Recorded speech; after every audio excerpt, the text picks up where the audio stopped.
Ladies and gentlemen, I am here with Fast Expand and Game Social here at I-48 and the ESET UK Masters. I am Chris Ivermee, aka Tetcher, and today I am here with one of my all-time good friends and someone who's just made it through to the round of 24 in the ESET UK Masters. Please welcome AndyPandy. Hi Chris. I am all right indeed. How are you? Yeah, pretty good. I'm quite tired. It's pretty snowy here. I'm absolutely shattered actually. Pitching my tent in a blizzard at 1 o'clock in the morning a couple of days ago has led to some pretty bad night's sleeps, and yeah, I'm shattered. Has your tent survived? I've heard a couple of stories of people's tents collapsing under all the snow. Yeah, just about. We ended up having to get sort of a massive tent to put our 4 tents in because they were all a bit worse for wear. So yeah, we're getting through it. We've got somewhere to sleep. It's not a brilliant place to sleep, but it's somewhere. As long as you have somewhere to call your own for the time being. But going on to the StarCraft, as I just said, you did make it through to the final 24 of the ESET UK Masters, which I believe is the furthest you've ever got in the tournament. So how did you feel after that? Yeah, pretty ecstatic really. I was hoping to make it through the first set of groups, but then obviously, you know, when you go through to the second group, you kind of weed out a lot of the players that you don't expect to do too well, and it gets tougher and tougher the further you get in. But no, I was really happy with it. I got knocked down to the losers really early on, and then had a fairly clear run through the losers bracket, and ended up making it through to the round of 24 fairly comfortably. So yeah, I was really happy with that. What were some of the more notable players that you had to go through to get to the round 24? In terms of beating them, not too many. I came across Shibby and lost to him too. I don't think I've ever taken a map off that guy. I hate him from the game settings anyway. I'm not a person. I had to, like the first group stage, I had a 3-man sort of group, and yeah, I lost to Shibby 2-0, beat a platinum, I can't remember what race he played, but yeah, beat a platinum player 2-0, and then went into the 32-man bracket after that. Ended up losing to someone who I forget now, got knocked down to losers straight away. And then I think I beat FM Skyder 2-1, a Protoss player who was really good.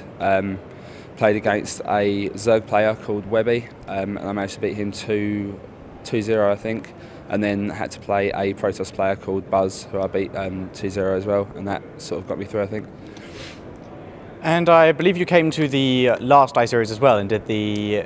Actually, you weren't here in time for the tournament in the last I-Series, were you? No, that's right. No, I was meant to take part in it, but I had to finish my work day first before I could drive down from London, and I missed out and got a default 0 to 10, which wasn't ideal. But well, you've absolutely managed to make up for it this time, but the last I-Series was Wings of Liberty. This one is harder to swarm, so obviously a lot has changed. How do you think the introduction of the new game has affected the tournaments like this, and what do you think of the new units? There's certainly a lot more excitement going into the tournament. You know, you're not really too sure what players are capable of. You're not sure if they're going to utilise the new units or stick to a more sort of wing-based style of play. So you don't really know, or you're not as comfortable going into games as you would have been towards the end of Wings. It's made the game a lot more interesting, I guess.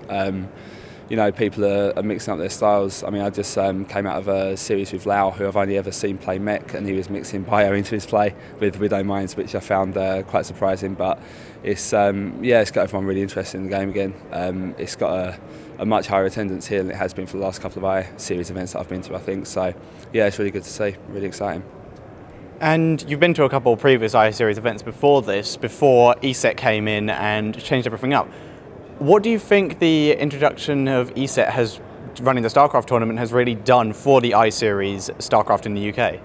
Well, I mean, from the most simple observation, they've obviously got a massive prize pool now. That's going up, and that's driving a lot of players in Europe to kind of travel abroad and come here to compete with the best in the UK. So I think it was only when I went to I-45 around about this time last year, I think, it was almost entirely UK players. I-46 had a smattering of other people from Europe that came along, I-47 even more so, and then you fast forward to I-48 and there are people like Crank and Crank 4GG, there's all sorts of Koreans coming over here, and they're playing really well. They're topping the groups as you'd expect them to, but it's kind of, I don't know, it's brilliant seeing people come over and take the UK scene more seriously. I mean, there are some people that are still doing pretty well and taking games off of really top players. I think Johnny Rico is just taking a few games off of 4GG. So yeah, it's brilliant to see. Yeah. And do you think the introduction of having all these really high-level foreign and Korean players coming in, do you think that's going to force all the other UK players, such as yourself, to really step up your game in order to keep competing at these I-Series? For sure, yeah. I mean, I don't think we're at a comfortable level at the moment to compete with the rest of Europe. We've got a few players that take part. I guess Johnny Rico, Bling, maybe Ork and Zictamini push to compete with the sort of upper echelons of Europe and Korea, but outside of that we've not really got the players to do so. But certainly we've got a lot of players that are up and coming at the moment, and I think having the expansion disc come out is going to drive a lot of people to really want to kind of establish themselves quite early into Heart of the Swarm and give themselves quite a good footing going forward. So yeah, we'll see how it pans out.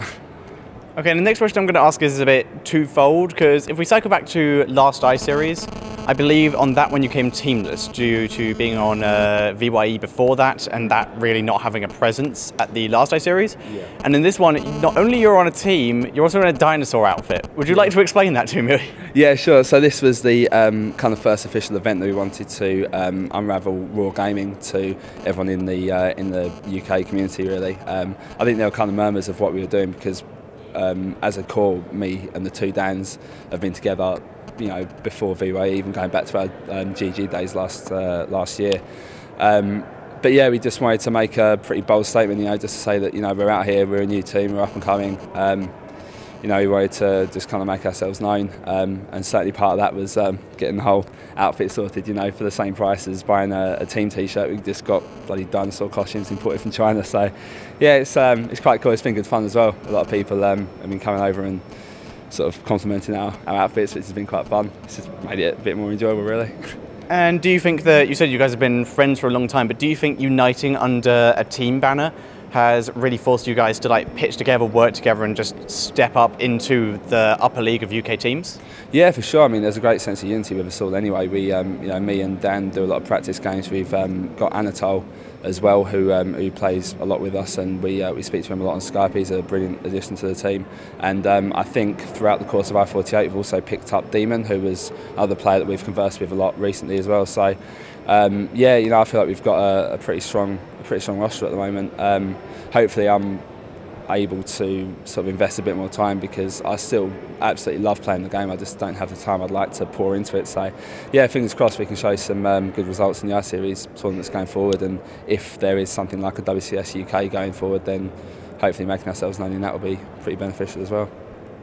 Okay, I believe that's all we can cover for now. Are there any shout-outs or thanks you'd like to give before we sign off? Just a shout out to all the people from Raw, I guess.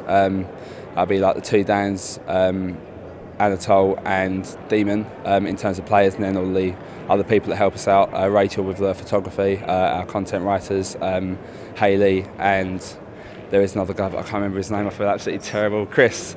There you go. Thank you very much. Outside of that, just the UK scene in general. It's just brilliant coming here and being received quite well. It's always good fun coming down to these events. So yeah, shout out to everyone, really. All right, well, thank you very much for talking to us, AndyPandy. And if you would like to see more content like this, then keep it tuned to youtube.com/FastExpandTV. Thank you all for watching.